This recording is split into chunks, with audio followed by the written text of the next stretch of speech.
Yes, our first sequence today is called Positive Bias, Look into the Dark.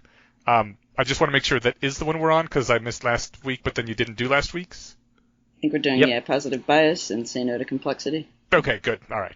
And we can just skip Positive Bias because everyone here has read Harry Potter and the Methods of Rationality, and if they listened to the companion podcast, We Want More, we covered this in, I think, Chapter 8, which I think went by the same name.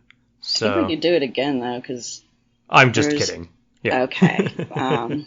We're all rationalists already. We don't need these sequences. Yeah, we're already perfectly sane. And, I mean, people who are coming back listening to archives afterwards are not necessarily listening to things in the same order, so maybe they're going to get to the We Want More after they're done with this or whatever. I was confused because these are in the opposite order on LessWrong.com. Oh, really? Yeah. Say No to Complexity comes before Positive Bias. Oh. But I think that they kind of, I don't know. Does it matter what order they're in? Kind of, but not really. Not particularly. Positive Bias was posted on the 27th of August, 2007, and Complexity was 28th, so in chronological order, this is correct. So let's start with Positive. Excellent. Stephen, you have told us what this is about already, so would you like to kick us off? Oh, sure. So Positive Bias is essentially where... In a sentence, it's where you try to confirm a hypothesis rather than falsify it. And this is distinct from confirmation bias because that's more like seeking out sources to fit with your pre-existing position. And this is more of like, all right, I've got this idea. Now I'm going to try to test to see if this idea is true rather than see if this idea is false. And what is the example he gave us that was later immortalized by Hermione Granger? The 2-4-6 task. Yeah, didn't they call it Petals Around the Rose in the story? Or no, that was the one I used in We Want More because Brian had already read the chapter before I gave it to him. Which I stole from I might have been a Alexander Wales 2-chapter that fanfic. Was the really good one that wrecked me. Harry Potter and the Philosopher's Zombie. That one. Yeah. Hey, does anyone else want to be destroyed? Read that story. No more emotions. Well, speaking of being destroyed by stories, I just finished the first Last of Us video game today. So we did talk about that like 4 or 5 years ago on the podcast. So everyone who wants to go find it, it was I think on our episode on like utilitarianism or something. So anyway, the 2-4-6 task is essentially where what was it? Peter Wason, not Watson. Basically, the premise is I have a condition that the integers 2, 4, 6 passes the condition, and I want you to guess other numbers to see if it passes or fails. And then when you've done enough experiments, tell me what you think the condition is. Yeah, I think they gave them... I don't know if they gave them 3 or if that's just what they had as students' guesses in the article. I want to say I think they got 3 chances. No, it says you can test as many triplets as you like. Okay. Yeah, and the one in the article is one student's guessing. So they do 4-6-2, which returns a no, 4-6-8 returns a yes, and 10-12-14 returns a yes. And I like this. At this point, the student wrote down their best guess at the rule. What do you think the rule is? Would you wanted to test another triplet, and if so, what would it be? Take a minute before continuing. Now, this isn't fair because we already all know the answer. The 3 of us, anyway. I think if you've been reading the sequences, even if you don't know the answer, there should be something about Eliezer's tone there, at least to me, that was like, ha ha ha, you're trying to get me right now. There's some trick here. I'll let Stephen reveal it.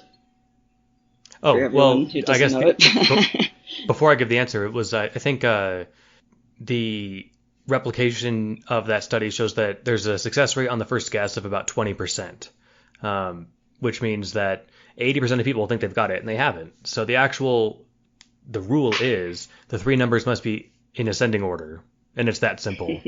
People would make these convoluted rules, or they would, like, again, 4-6-8, increases by 2 each time. 10-12-14 also increases by 2 each time. Okay, the rule is it has to increase by 2 each time. And that's not it. So it can be, as long as they're in ascending order, that was the rule for this task. Yeah. It's So it's a fun little test, and if you get a chance to test out on your friends or coworkers, it's a great way to make friends and enemies. Yes, and enemies. Yeah, but the point is that the person who wrote down 468 and then 10, 12, 2, it didn't occur to them it occurred to them to keep testing things that would confirm, but never testing one that would disconfirm by saying, for example, 4, 6, 10, because that would disconfirm their guess that it always goes up by 2, and they never asked something like that. That's the generalizable lesson, is if you have a hypothesis, try to see what wouldn't happen and test for that. Yeah. Right?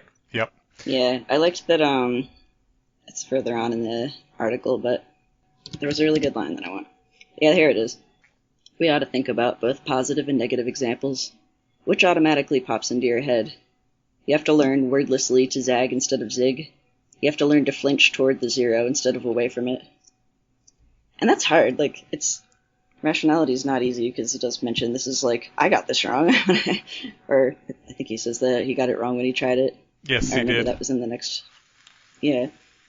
It's like, so like, it's not about being stupid or smart. It's about, you have these instincts that you have to have some kind of heuristic to check for you're checking yourself constantly. I know that people are reliably wrong in this way. I know that I am a person. It's hard to do, though. And that the subtitle of this post, it's called Positive Bias, Look into the Dark. And the reason he calls it Look into the Dark is because looking for examples that prove you wrong kind of like feels bad. It's not natural. That's why he says look into the dark. Like, look for things that would prove you wrong, or that would prove your hypothesis wrong, at any rate, to find out whether the hypothesis is actually correct or not. Yeah, I think this is a small-scale example of what ended up leading to the replication crisis, where the same thing with, scientists still wanted to get a yes. Sort of how we're, I guess, trained in school. The whole idea is that this all rolls into guessing the teacher's password and so forth, where we're kind of taught to be conformist. We're kind of taught to try to get a yes. I feel like it's almost kind of antisocial to look for a no. Yeah, that's a good point with the replication crisis. If you're always just looking for ways to confirm your data, that's much easier. But if you look for things that might disconfirm it, it's work that, you don't want to do, because then it disconfirms your idea. Well, and it's hard to get more funding when you say, yes, I showed there's nothing here. Yeah, so, that's another main thing. And this is like a nice, neutral, non-emotionally charged way to test this sort of general principle, but it gets like the look into the dark part where it's actually scary, where you have to flinch towards the scary thought rather than away from it, is when, if you're considering something of emotional salience to you, and, what would make my important belief that I have, this is just a hypothesis about some number game, right? But if you have like this important belief about, especially something political or whatever, trying to, like, even the idea of looking for numbers or looking for contradictory evidence just feels uncomfortable and wrong for, I think, everybody, or at least most people. I think, if I were to count myself among them, even rationalists, like testing to see if my, emotionally salient political belief is true or false, or especially to see if it's false, there's like a bit of a fear reaction there. And so it's important to just face that and try to be less wrong about stuff. Hey, that's the name of the show. Hey. I remember this was actually like a college professor I had. It was an art teacher, so maybe this gets more of a free pass, but he was talking about something about like the mysteriousness of nature, and I, like, being a smartass, said something about like I knew the biology of how the thing he was describing works, so I said it, and he's like, you scientists always trying to quantify things. Oh my god. And I was just like, yeah, that's exactly do you not know the scientific method? Do you not realize this is the name of the game? This is how the world works? It's like that it ruins the beauty. You're destroying the rainbow by running it through a prism or something. Yeah. Whatever that poet thought. I actually know what he thought. I'm just being intentionally obtuse about it. It's because Keats was a sour grapes nerd, and if you want the real awesomeness of it, check out Unweaving the Rainbow. That's going to be my 5th plug for that book on this show so far. And yeah, +1. Should we go on to the next post then? Why don't you lead us in on this one, Eneasz? This one's kind of fun. All right, this one is say not complexity. So as far as I can tell from this one, it's basically he's saying, look, just saying something needs complexity is very much like saying something is an emergent behavior. He says he was talking with someone he was working with on how to create an AI that could discover how to solve a Rubik's Cube, and several times in the discussion, the other person said, well, I think the AI needs complexity to do X and complexity to do Y, and Eliezer said, don't say complexity. Or I believe his words were, yeah, don't say complexity. All right. I'm imagining him leaning forward and placing one finger on this other guy's lips and going, don't say complexity, leaning really close. Oh my God, creepy. And the guy asked him why not, and he says it should never be a goal in itself. You may need to use a particular algorithm that adds some complexity, but complexity for the sake of complexity just makes it harder. Can I bring up the next thing though, because yeah, he put in little parentheses after that one. I was thinking of all the people who I'd heard advocating that the internet would wake up and become an AI when it became sufficiently complex. I was called out by that because that used to be one of my pet theories when I was in high school. I didn't necessarily say because complexity, but I think that was what I was thinking about though, that surely when it gains more functions, it just needs to be bigger. Right. And more complex, like a brain. It's got neurons like a brain, right? And then it'll become a brain. That was totally a thing in high school for me too. Yep. It is a compelling idea until you look at it that way. Mm-hmm. Yeah, he pointed out that what you're doing when you're saying things like complexity or emergence is just skipping over the mysterious part. And that's not helpful at all. You need to pay closer attention to that.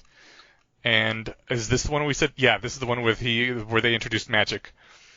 So as a workaround for this, because there were some issues that they couldn't tackle everything all at once, they had to lay out some things, and they developed this convention that whenever they ran into something that they didn't understand, they would use the word magic, as in X magically does Y, to remind themselves that there was an unsolved problem here, and they had to come back to it.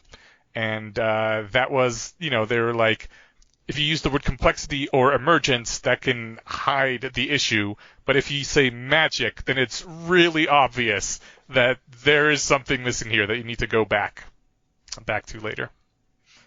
All right.